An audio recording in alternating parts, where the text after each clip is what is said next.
Welcome to comrade Telugu news channel కి స్వాగతం. ముందుగా హెడ్లైన్స్. రైతుల ఢిల్లీ చల్లో మార్చి వాయిదా. ప్రజావానికి 1203 దరఖాస్తులు.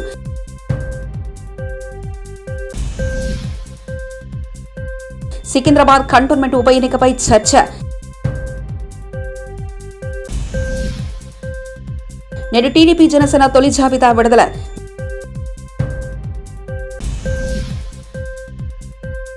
జగన్పై పోటీ చేయబోయే టీడీపీ అభ్యర్థి బీటెక్ రవి.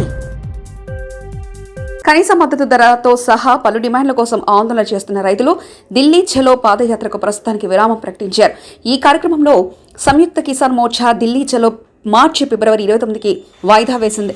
దీంతో గత 2 రోజులుగా రైతుల ఆందోళనకు బ్రేక్ పడింది. ఢిల్లీ చలో మార్చిను ఫిబ్రవరి 29వ తేదీకి వాయిదా వేసినట్లు కౌనారిలో ఏర్పాటు చేసిన మీడియా సమావేశంలో రైతు నాయకుడు సర్వన్ సింగ్ పంధేర్ తెలిపారు. తదుపరి వ్యూహంపై 29న నిర్ణయం తీసుకుంటామని, ఫిబ్రవరి 24న క్యాండిల్ మార్చి చేపడతామని, ఫిబ్రవరి 26న కేంద్రం దిష్టిబొమ్మను దహనం చేస్తామని ప్రకటించారు. ప్రజావాణి కార్యక్రమాన్ని శుక్రవారం 1203 దరఖాస్తులు వచ్చాయి.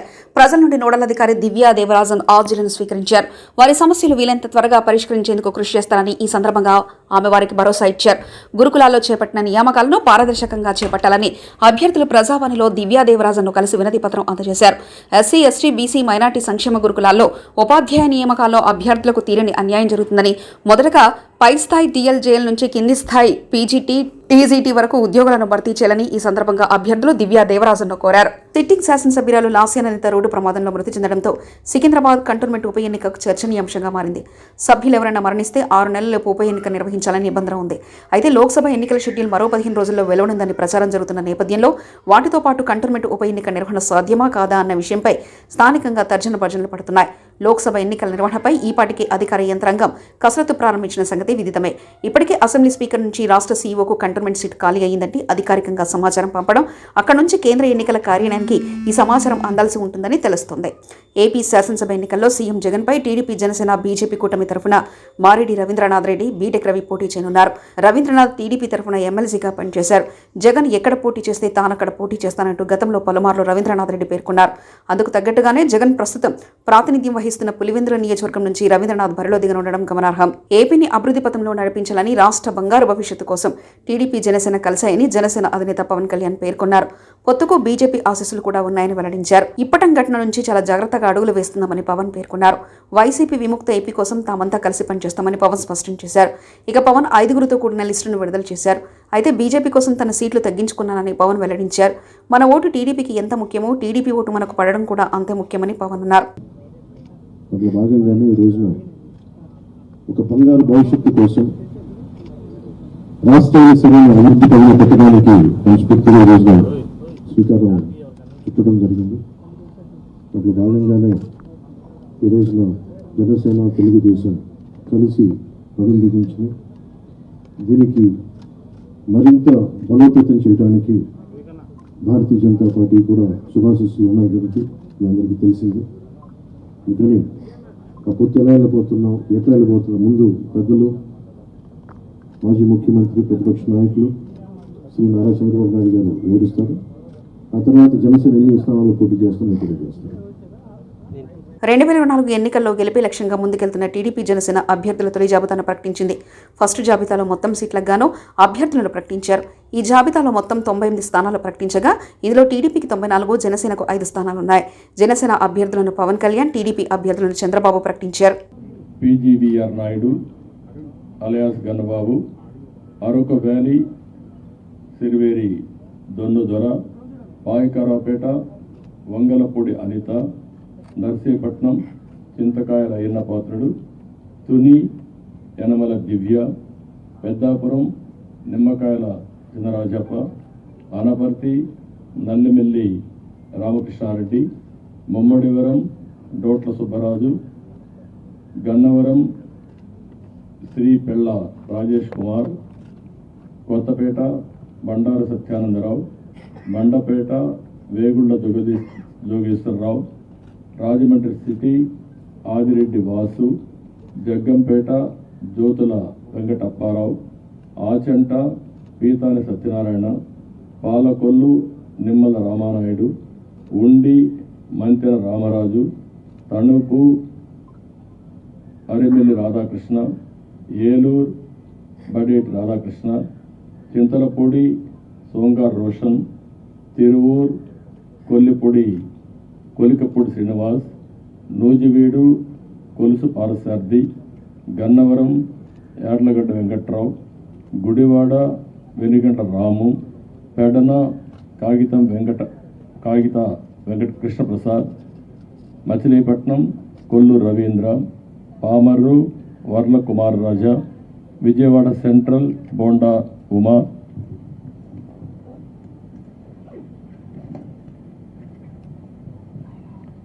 విజయవాడ ఈస్ట్ గద్దె రామ్మోహన్ రావు, నందిగామ తంగరల సౌమ్య, జగ్గైపేట శ్రీరామ్ రాజగోపాల్ తాతయ్య, తాడికొండ తెనాలి శ్రావణ్ కుమార్, మంగళగిరి నారా లోకేష్, పొన్నూరు భూమిపల్ల రవీంద్ర, వేలూరు నక్క ఆనందబాబు, రేపల్లె అనగని సత్యప్రసాద్, బాపట్ల వేగేశ్వర నాగేంద్ర వర్మ, ప్రత్తిపాడు బోర్ల రామాంజనేయులు, తెల్లూరుపేట పత్తిపాటి పుల్లారావు, సత్తెనపల్లి కన్నా లక్ష్మీనారాయణ, వినుకొండ జీవి ఆంజనేయులు, మాచర్ల జోలకంటి బ్రహ్మానందరెడ్డి, ఎర్రగొండపాళెం గూడూరు ఎరిక్షన్ బాబు, పరచూరు ఏలూరు సాంబశివరావు, అద్దంకి గొట్టిపాటి రవికుమార్, సంతనతులపాడు బొమ్మాజీ నిరంజన్ విజయ్ కుమార్, ఒంగోలు దామర్దల్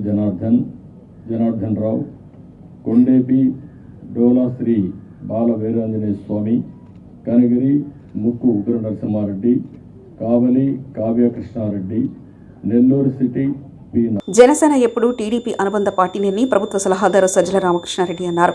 పవన్ టీడీపీ ఉపాధ్యక్ష పదవి తీసుకుంటే బాగుంటుందని ఎద్దేవా చేశారు. జనసేన పోటీ చేసే 24 సీట్లలో చంద్రబాబు అభ్యర్థులే ఉంటారని తెలిపారు. తాను పోటీ చేసే స్థానంపై కూడా పవన్ కు క్లారిటీ లేదన్నారు. పవన్ అభిమానులంతా ఒకసారి ఆలోచించాలని పేర్కొన్నారు. 175 కాన్స్టిట్యున్సీలు 175 పెట్టాము. తెలంగాణలో కూడా ఎక్కడైతే మేము వద్దనుకున్న చోట కూడా కొన్ని చోట్ల పెట్టాము. 6% ఓట్స్ ఆ రోజు తెచ్చుకున్నాం పోటీ. ఇందులో ఒక పార్టీ ఎట్లుండాలి రాజకీయ పార్టీ అనేది జగన్మోహన్ రెడ్డి గారు చూపిస్తే, ఒక అవుట్ఫిట్ ఏదో పెట్టుకుని ఇది రాజకీయ పార్టీ అని చెప్తున్నది ఏదైతే జనసేన అంటున్నారు, ఇంత దరిద్రంగా ఇట్లా కూడా ఉంటారా అనేది చూడాలంటే ఆయన్నే పవన్ కళ్యాణ్ గారిని చూస్తే కనపడుతుంది. అందుకోసమే మీరు గమనిస్తే పార్టీ స్ట్రక్చరు ఏర్పాటు చేసుకోవడానికి కానీ 175 నియోజకవర్గాల్లో ఒక ఇన్ఛార్జిని పెట్టుకునే ప్రయత్నం కానీ, అలాగే పార్టీ తరఫున కింద కమిటీలు వేయడం కానీ ఎందుకు చేయలేదంటే రేపు డిమాండ్ పెరుగుతుంది, చంద్రబాబు నాయుడుకి ఇబ్బంది కలుగుతుందని. జస్ట్ ఊరికే పార్టీ పేరు, గాజు గ్లాస్ గుర్తు ఈ రెండు పెట్టుకున్నాడు. అండ్ నేను ఇంతకుముందు అన్నట్టు 100% ఓన్డ్ సబ్సిడరీ కింద చంద్రబాబు నాయుడు అందరినీ డిసైడ్ చేస్తాడు. ఇక్కడ విమర్శలను అక్కడ తీసుకెళ్లొచ్చు. అది ఇంకా ఆలోచించుకోవాల్సింది ఈయన మీద హోప్ పెట్టుకుని పవన్ కళ్యాణ్ మీద ఇన్నాళ్ళు కలలు గంటూ వచ్చిన వాళ్ళు ఎవరన్నా ఉంటే వాళ్ళు ఆలోచించుకోవాలి. వాళ్ళ పరిస్థితి ఏంది, వాళ్ళకి ఆఖరికి ఏమి ఇది అవుతుంది అనేది వాళ్ళు ఆలోచించుకోవాలా. ఇప్పటికైనా రియలైజ్ కావాలా. అంటే ఇలాంటి చంద్రబాబు నాయుడుకు లేకపోవడం, 175 స్థానాల్లో ఇన్నాళ్ళు అధికారంలో ఉన్న తెలుగుదేశం పార్టీ 175 స్థానాలకు అభ్యర్థులను డిక్లేర్ చేయలేకపోవడం, అందులో ఇంకోరిని తీసుకొచ్చి 24 స్థానాలు వాళ్ళకి అనగడం, ఆ 24లో కూడా ఎవరు అనేది చెప్పలేకపోవడం. అంటే ఎంటైర్ థింగ్ ఈజ్ ఫ్లూయిడ్. ఇందులో బీజేపీలో కూడా ఒకవేళ పొత్తు కుదిరితే ఈయన పంపిస్తాడు అనుకుంటా, తన అభ్యర్థులనే పంపిస్తాడు. సో మాస్టర్ ప్లానింగ్ ఆయన చేస్తాడు. దాని నుంచి దీని నుంచి అనేది ఆయన. బీజేపీ గురించి చంద్రబాబు మాట్లాడలేవు సార్, కానీ పవన్ కళ్యాణ్ మాత్రం బీజేపీ ఆశీస్సులతో సీట్లు ప్రకటిస్తున్నాం అంటున్నారు. ఏం మాట్లాడాలి, ఆయన పోయి కలిసి వచ్చాడు కదా, కలిసి వచ్చాడు. ఆ తర్వాత రాష్ట్రంలో పొత్తులపై తమ అధినాయకత్వం నిర్ణయం తీసుకుంటుందని ఏపీ బీజేపీ చీఫ్ పురంధేశ్వరి స్పష్టం చేశారు. టీడీపీ జనసేనతో పొత్తులో ఉండి సీట్లు సర్దుబాటు చేసుకుంటాయని వెల్లడించారు. ప్రజాపోరు యాత్రలో భాగంగా బీజేపీ మన రాష్ట్రానికి ఏం చేసిందో చెప్తామన్నారు. విజయవాడలోని బీజేపీ కార్యాలయంలో తన అధ్యక్షతన జరిగే సమావేశంలో ఓటర్ను బూత్ వరకు తీసుకురావడానికి చేపట్టాల్సిన పనులపై చర్చించనున్నట్లు పురంధేశ్వరి వివరించారు. ఏదైతే దొంగ ఓట్లకి సంబంధించినటువంటి ఆందోళన ఉన్నదో, ఎలక్షన్ కమిషన్ ఆఫ్ ఇండియా ఇచ్చినటువంటి గైడ్ లైన్స్ని కూడా ఉల్లంఘిస్తారనేటువంటి భావన చాలా గట్టిగా మా అందరి మనసుల్లో ఉన్నటువంటి విషయం. ఎందుకంటే నిన్న మొన్న కూడా మన రాష్ట్ర రెవెన్యూ మంత్రి ధర్మాన ప్రసాద్ గారు వారు మాట్లాడుతున్నటువంటి సందర్భంలో వాలంటీర్సు ఓటర్ని బూత్కి తీసుకుని వచ్చి ఓటు వేయించడం మాత్రమే కాకుండా వాళ్ళు బూత్ ఏజెంట్లుగా ఉండాలి అని చెప్పి వారు చెప్పడం జరిగింది. ఇది క్లియర్గా ఈసీఐ ఇచ్చినటువంటి ఆదేశాలని వారు ఒక రకంగా ఛాలెంజ్ చేయటం అండ్ దానికి విరుద్ధంగా ప్రవర్తించడం. అది మాత్రమే కాకుండా ఫిబ్రవరి 2వ తారీఖున ఫిరంగిపురంలో రాష్ట్ర ముఖ్యమంత్రి గారు జగన్మోహన్ రెడ్డి గారు వారు కూడా ఇచ్చినటువంటి పిలుపు ఏమిటంటే వాలంటీర్స్ సీనియర్ సిటిజన్స్ అందరినీ తీసుకురావాలి అని. బూత్ యాదాద్రి శ్రీ లక్ష్మీనరసింహస్వామి వారి అనుబంధ దేవాలయమైన పాతగుట్ట శ్రీ లక్ష్మీనరసింహస్వామి వారి బ్రహ్మోత్సవాలలో భాగంగా ఈరోజు 5వ రోజు స్వామివారికి దివ్య విమాన రథోత్సవం అంగరంగ వైభవంగా నిర్వహించారు. ఆలయ అర్చకులు ముందుగా ఆలయంలో స్వామివారికి అభిషేకము, అర్చనలు, ఆరాధన నిర్వహించారు. అనంతరం విద్యుత్ దీపాలతో రకరకాల పూలతో అలంకరించిన దివ్య విమాన రథంలో కళ్యాణ నారసింహుడు, అండాల్ అమ్మవారు తిరుమాడ వీధులలో ఊరేగుతూ భక్తులకు దర్శనమిచ్చారు. అనంతరం స్వామివారి సేవను ఆలయంలో వెంచేశారు అర్చకులు. నేటి కార్యక్రమాలతో స్వామివారి దివ్య విమాన రథోత్సవం అంగరంగ వైభవంగా ముగిసింది. రేపు స్వామివారికి మహాపూర్ణాహుతి, చక్రతీర్థము నిర్వహించనున్నారు ఆలయ అర్చకులు. ఈ కార్యక్రమంలో భక్తులు, స్థానికులు అధిక సంఖ్యలో పాల్గొని స్వామివారిని దర్శించి తరించాలని కోరారు అర్చకులు.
పాతబస్తీ ఎందుకు అభివృద్ధి కావడం లేదని నగర మాజీ డిప్యూటీ మేయర్ సుభాష్ చటర్జీ ప్రశ్నించారు.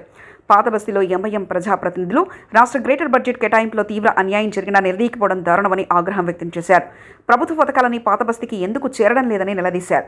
ప్రభుత్వం చొరవ తీసుకుని పాతబస్తీని అభివృద్ధి చేస్తే ఎంతో మందికి ఉపాధి కలుగుతుందని తెలుస్తుంది. పాత నగరం రోడ్లు, డ్రైనేజీ పరిసరాల అభివృద్ధి చూసి శుభ్రపరచడం, పాతబస్తీ అభివృద్ధిని మెరుగుపరిచి పాతబస్తీ చారిత్రకతను చాటి చెప్పాలన్నారు. పాతబస్తీ అభివృద్ధిలో నిర్లక్ష్యం తగదని, పాతబస్తీలో ఉన్నటువంటి అపోహలు, అపార్థాలు తొలగించి ప్రభుత్వం అభివృద్ధి దిశగా అడుగులు వేస్తూ నిధులు కేటాయించి అభివృద్ధి చేయాలని తెలిపారు. గట్టిగా ఒత్తిడి చేసి ₹1 కూడా పాత బస్సు డెవలప్మెంట్కి తీసుకోలేదు. అదేవిధంగా మీ ఎమ్మెల్యేలు కానీ, మీ కార్పొరేటర్లు కానీ మొన్న జరిగినటువంటి మున్సిపల్ కార్పొరేషన్ బడ్జెట్లో కూడా ఎక్కడ కూడా పాత బస్తీ మొత్తం కూడా డెవలప్మెంట్ కావడం లేదు. మీరు డబ్బులు ఇవ్వడం లేదు కాబట్టి మా పాత బస్తీకి నిధులు చేయండి. కులుపు దిశ డెవలప్మెంట్ అథారిటీని ఏదైతుందో పూర్తి స్థాయిలో అభివృద్ధి చేయడానికి, పూర్తి స్థాయిలో ఐఏఎస్ ఆఫీసర్ని, పూర్తి స్థాయిలో అక్కడ ఉండేటటువంటి ఇంజనీరింగ్ వ్యవస్థను పూర్తి స్థాయిలో ఉద్యోగులను నింపండి, మనకి నిధులు తీయండి అన్నటువంటి విషయాన్ని చెప్పలేదు, నిలదీయలేదు. వాళ్ళు కేవలము ఆషామాషిగా 6 నెలల 7 నెలలు 8 నెలల తర్వాత మీటింగ్ అయితే దాంట్లో దీని గురించి మాట్లాడేటువంటి పరిస్థితి. కాబట్టి నేను ఈ రాష్ట్ర ప్రభుత్వాన్ని, మరి ఏదైతే ముఖ్యమంత్రి గారిని నేను డిమాండ్ చేస్తా ఉన్నాను, మీరు ముందుగా ఏదైతుందో ఒక రివ్యూ మీటింగ్ ఏదైతుందో అఖిలపక్ష రాజకీయ పార్టీలతో మీటింగ్ పెట్టండి. మీరు అదేవిధంగా ఇంతకుముందు తయారు చేసినటువంటి administrative staff college of India తయారు చేసినటువంటి సిటీ డెవలప్మెంట్. రైతుల దిలీచల్లో మార్చి వాయిదా. ప్రజావానికి 1203 దరఖాస్తులు.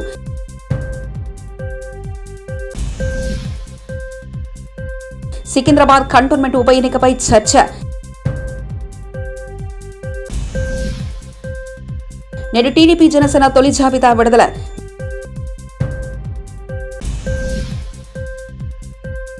జగన్పై పోటీ చేయబోయే టీడీపీ అభ్యర్థి బీటెక్ రవి. ఇవి బులెటిన్ విశేషాలు. చూస్తూనే ఉండండి కామ్రేడ్ తెలుగు న్యూస్ ఛానల్ ప్రతినిధి ఒంటేరు రమేష్ చంద్ర పరకాల.